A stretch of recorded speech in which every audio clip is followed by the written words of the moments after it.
तमिलनाडु के करूर में भगदड़ जैसी स्थिति बनती है और अब तक जो खबर है उसके मुताबिक 40 लोगों की मौत हो गई।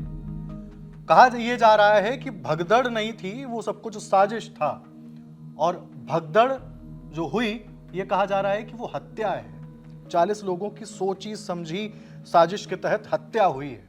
तमिलगा वेत्री कड़गम के प्रमुख एक्टर विजय, जो कि राजनेता बन चुके हैं, उनकी तरफ से मद्रास हाई कोर्ट में एक पीआईएल दायर की गई।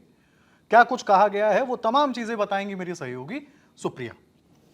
जी हिमांशु, पार्टी ने मद्रास हाईकोर्ट में इस मामले की जांच के लिए अपील की है। पार्टी का कहना है कि ये भगदड़ जो है ये हादसा नहीं, साजिश है। पार्टी ने ये भी कहा कि उन्होंने इसके पीछे कुछ दलीलें दी, जिसमें एक दलील ये थी कि पुलिस ने लाठीचार्ज किया, जिससे जो भीड़ थी वो तितर बितर हो गई, भीड़ घबरा गई, उन्हें समझ में नहीं आया कि उन्हें कहाँ जाना है, जिसकी वजह से ऐसी स्थिति बनी। दूसरा ये भी कहा गया कि जब ये पूरा कार्यक्रम हो रहा था, पार्टी की ओर से आरोप लगाए गए कि भीड़ पर पथराव किया गया है।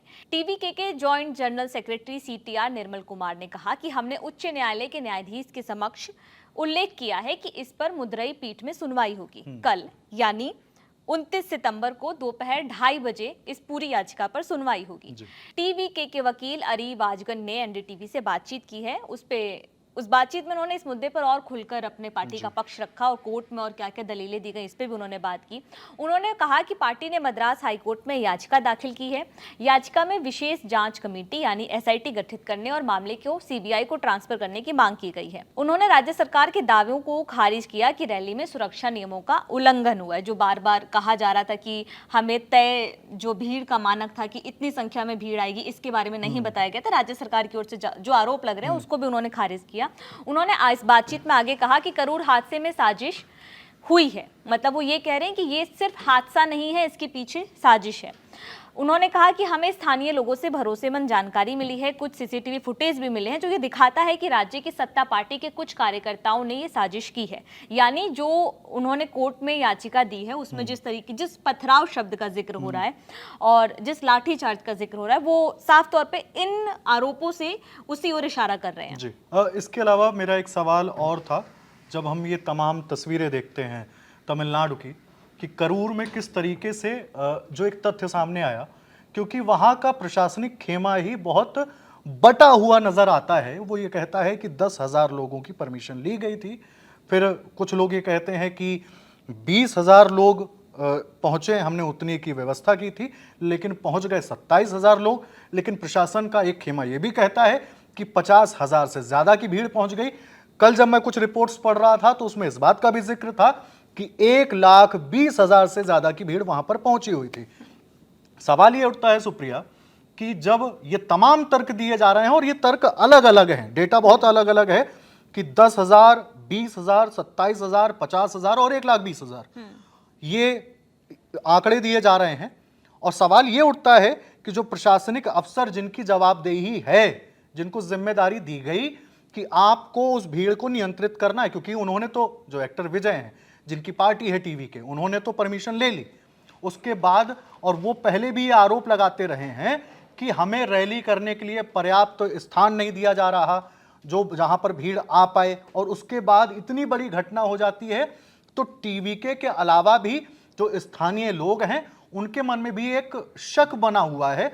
और मैं सुप्रिया इस मामले में और जानना चाहूंगा, क्योंकि मैं चीजें देख रहा था कि रैली स्थल पर मौजूद एक शख्स ने भी इस पूरे मामले में पीआईएल दाखिल की है।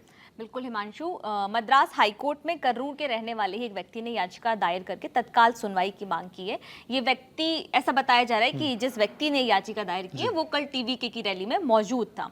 न्यायमूर्ति एन सेंथिल कुमार आज शाम इस याचिका पर सुनवाई करेंगे, जिसमें अभिनेता विजय टीवीके को करूर भगदड़ की जांच पूरी होने तक किसी भी सार्वजनिक सभा आयोजन पर रोक लगाने की मांग की गई है। मतलब याचिकाकर्ता अपने कोर्ट के आगे अपील की है कि जब तक इस पूरे मामले की जांच नहीं हो जाती, रिपोर्ट नहीं आ जाती, जिम्मेदारों को सजा नहीं हो जाती या उनके खिलाफ एक्शन नहीं लिया जाता, तब तक जो टीवीके के चीफ है विजय, उनको किसी भी सार्वजनिक कार्यक्रम, किसी भी रैली को करने की इजाजत ना दी जाए। इसके साथ ही हिमांशु, राज्य सरकार ने रैली में सुरक्षा नियमों के उल्लंघन के आरोप लगाते हुए टीबीके के कुछ नेताओं के खिलाफ हत्या के आरोप सहित अन्य धाराओं में मामला दर्ज किया है। साथ ही उच्च न्यायालय के न्यायाधीश की अध्यक्षता में न्यायिक जांच के आदेश भी दिए। इन सब के बीच एक बात और अहम हो जाती है कि ये कोई पहली बार नहीं है जब अभिनेता से नेता बने विजय की रैलियों को लेकर ऐसा कोई विवाद हो रहा है या फिर इस तरीके की कोई शिकायत हो रही है। दरअसल जब से पार्टी बनी है, जब से रैलियां शुरू की हैं, चुनाव प्रचार की और ये लोग बढ़ना शुरू है, तब से उनकी रैलियों को लेकर विवाद हुआ है। इसके पीछे एक सबसे बड़ी वजह जो है भीड़ है। यही कारण है कि सरकार की तरफ से रैलियों पर कई प्रतिबंध लगाए गए। मद्रास हाईकोर्ट ने इससे पहले विजय की रैली में सुरक्षा चूक के बारे में चेतावनी भी दी थी और इसके साथ ही पूछा भी था कि अगर रैली में किसी तरह की जान चली गई तो उसकी जिम्मेदारी कौन लेगा। कोर्ट ने तमिलनाडु सरकार को सभी दलों की राजनीतिक रैलियों के लिए एक समान सुरक्षा नियम बनाने के आदेश दिए थे और कहा था कि सुरक्षा करनी चाहिए। अब करूर में हुई इस घटना के बाद सवाल तो उठ रहे हैं कि इन चेतावनियों को नजरअंदाज क्यों किया गया था, जब कोर्ट ने पहले ही कई बार विजय की रैली में आने वाली भीड़ को देखते हुए और तमिलनाडु के बाकी नेताओं की रैली में आने वाली भीड़ को देखते हुए चेताया था कि अगर इस भीड़ में, इस रैली में लोग आते हैं और उनकी जान को किसी तरीके का नुकसान होता है तो उसकी जिम्मेदारी कौन लेगा। और आज फिर वही सवाल सबके सामने है कि ये जो पूरा हादसा हुआ है, असल में कागजी तौर पे अलग, इस पूरे हादसे की जिम्मेदारी कौन लेगा? क्या वो नेता लेंगे जो इस रैली, जिन्होंने ये रैली आयोजित की थी, या प्रशासन लेगा? कौन लेगा? जी, जब हम ये चीज़ें सुप्रिया देख रहे हैं कि कोर्ट की तरफ से भी कहा जा रहा है और उसके अलावा विजय की तरफ से भी कहा गया कि हमें पर्याप्त सुरक्षा व्यवस्था मुहैया कराई जाए कि जब लोग आए तो उनकी सुरक्षा का पर्याप्त इंतजाम हो, वो जगह दी जाए जहां पर सभी लोग आ सकें, ऐसी स्थिति ना हो कि भगदड़ मच जाए।